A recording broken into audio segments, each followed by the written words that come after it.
I think that that's some of it, and I think that other times there are people that they want to say, hey, look at my name on my business card. Look at all of those initials after my name. Accomplishments. I've got a master's degree. I've got a postdoctorate degree. I've got, and so then they've got these big words that you're like going, okay, maybe you know what those mean. The rest of us don't. Mm-hmm. And then they say, yes, I know what they mean. I went to such and such school. Right. And I think that they on purpose use the jargon because it makes them in their own mind feel elevated. They feel like set apart from the rest of the group. Mm-hmm. But I don't think that that's endearing to anybody when they're just like going. I've been in a meeting where someone actually used the word poorly or wrong, like a wrong application. Right. And you're like, do I want to set them back and embarrass them in front of everybody? But then after the meeting, even if there was great discussions on something else that was practical and to the point and we can make an action today, right. They're all like, what was he drinking today, or what was he full of today?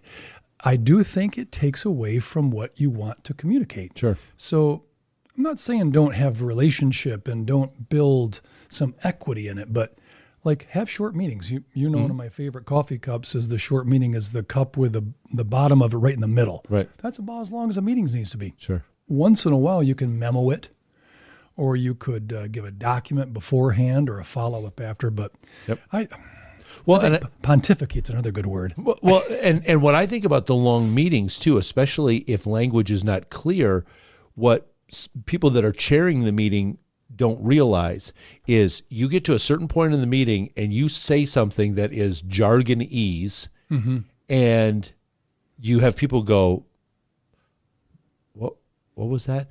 They no longer hear anything else that you're saying because they're sitting there, and like you said earlier, I think they're embarrassed. They're not going to go, excuse me, can you explain what that meant? They're not going to do that, and they're not going to lean over to their friend next to them and go, what did he just say? So they're sitting there going, boy, it looks like everybody else around the room is getting this, and I'm not. I'm not going to shut down. Right, and so all of that time going on, they're not listening to anything else in the meeting. Well, and they're working through. Am I the only one that doesn't know? Right. Like maybe I should read more books. So we had one person that I worked with that liked to talk but didn't need to. I'll just say that. That's a good way to put it. Sorry. And he opens his mouth. You're like, oh boy, here we go. Well, everyone just put their pens down.